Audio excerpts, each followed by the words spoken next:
when I'm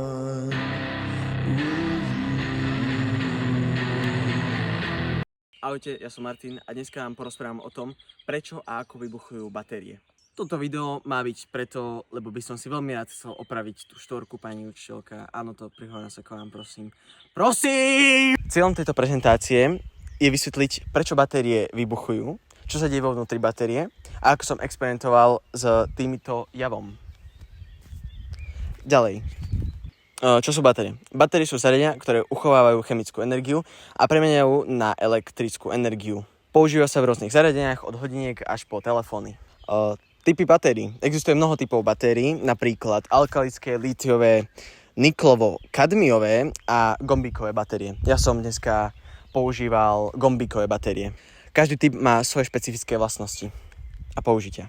Vysoká teplota spúšťa nebezpečné chemické reakcie, ktoré vytvárajú plyny. Tieto plyny zvyšujú tlak vo vnútri batérie, až kým batéria nevydrží tlak a exploduje. Tu sú napríklad zábery. Takže, ako vidíte, toto je moja domáca prezentácia. Takže keď batéria má obvod a má sebe elektróny, no tak tie elektróny idú po obvode, hej, pekne za sebou, až pokým nepôjde jedna za druhou naspäť. A mám nápad, čo keby sme dali malý obvod preč, pridali 220 a robili veľký obvod. Wow! No, a keď tam idú ďalšie elektróny, no tak sa natlakujú na plne nabitú batériu a natlakujú sa a bum! Haha, to ste nečakali. Bezpečnostné opatrenia. Takže ešte, aby som upozornil, toto nerobte doma. Doma to vôbec nerobte. Mal som okuliare, rukavice. Určite som bol v bezpečnej vzdialenosti. A určite to bolo všetko, čo som urobil. Postup experimentu. Zobrali sme proste gombíkovú batérku, dali sme na to kábliky z jednej strany z druhej a to sme prištipcovali, aby to tam držalo, nie? Lebo to tam musí byť. Položili sme to na zem a potom sme iba zapli prúd a BOOM!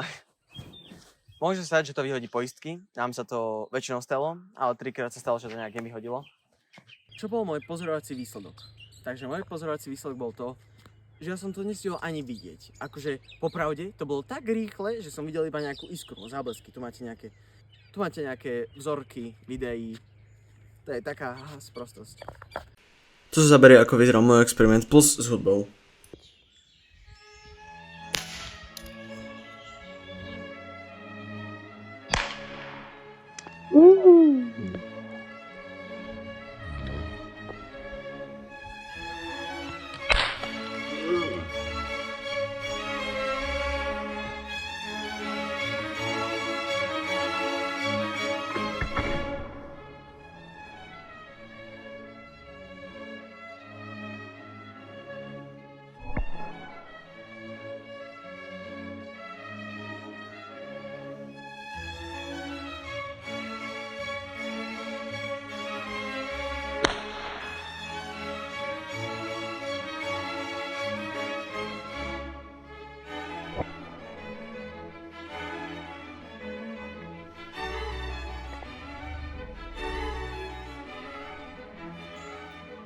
Môžeš.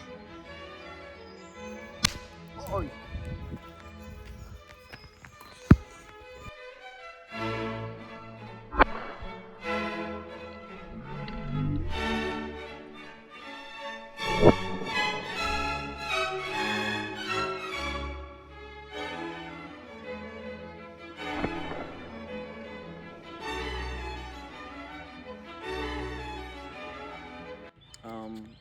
Ďakujem, že ste si pozreli toto videjko. Prosím pani učiteľku, aby mi zmenila štvorku. A ďakujem, že ste to pozerali až sem. Ďakujem, uvidíme sa na budúce, možno nikdy.